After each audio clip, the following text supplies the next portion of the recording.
Well, they took some honey from a tree, dressed it up and they called it me.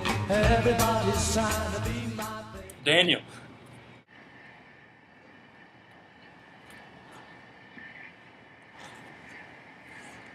Go and have a seat. Let the brains out of it.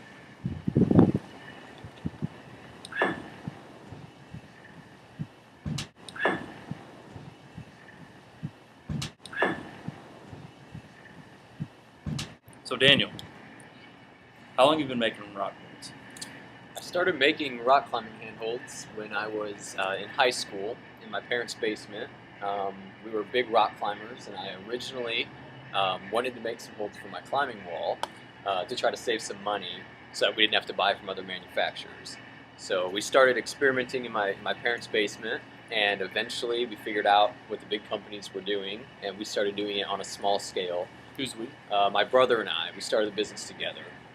So we started on a small scale and learned the materials and the styles and the things that you need to be able to do it on a larger scale. And at first it was only a hobby and eventually grew into a business. You consider making rock holds an art? Yeah, definitely. There's only a very few people in the entire United States that are able to shape climbing holds the way they're needed to be shaped.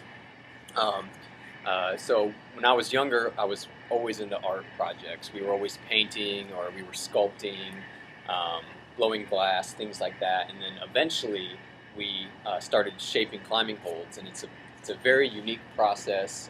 It takes a lot of three-dimensional thinking, and none of it's done on a computer. It's just you and your hands. A few small shaping tools, some wood carving tools, and some sandpaper, and a vision to take a big piece of foam and create a handhold that is unique and exciting and refreshing and something new that hasn't been done previously. What do you use for inspiration? Is this seriously an interview question? Yeah. You know, well, when we started, everybody was making, everyone was making rock-like climbing holds. So all of our competitors, they were making granite holds, they were making limestone, they were making anything that looked like a real piece of rock. And what kind of put our company on the map in some of our shaping is that we decided to go a totally different route. And we said, this is indoor rock climbing, this is not outdoor rock climbing. So what we did was start shaping more sculptures, and we thought people just want sculptures to climb on. They want something fun. So we started designing giant oversized teeth, light bulb holds, some holds that look like different organs, and maybe like a hand, hand. So we really went outside of the box and started doing something completely different for the climbing industry that no one had ever seen before. Who's your favorite artist? I have to say, as far as artists go, I have to say I really look up to some of the shapers that are in the U.S. We're really involved in this process. So some of the better shapers, one of them, his name is Jason Kale, and he's from Maryland, and he's one of the most popular shapers of rock climbing handholds in the country. So I really like to study his work and see what he's doing and see what's popular. And he's a good friend of mine too, so we kind of pull some inspiration off one another before shaping and things like that. Get small pieces of floral foam. So what's in the works right now? So previously we were always shaping in a smaller area. We have smaller blocks of foam, and we create different size handholds, nothing bigger than maybe a basketball in size. So what we've done, and they've done this in Europe for a while, but what we've done now is I found out where to order this foam, and it comes in giant, huge bricks the size of a refrigerator. So we'll bring it in, and we'll actually spend several days carving one piece.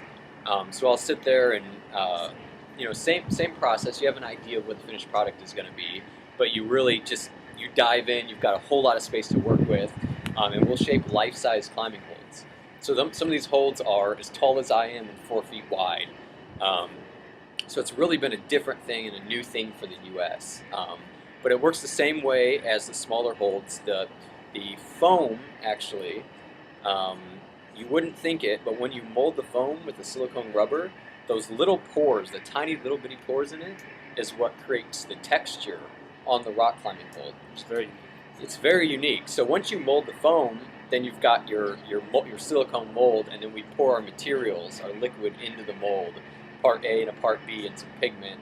It hardens, pops out, and we do some finishing and send it through. But the texture is actually created from the surface on the foam.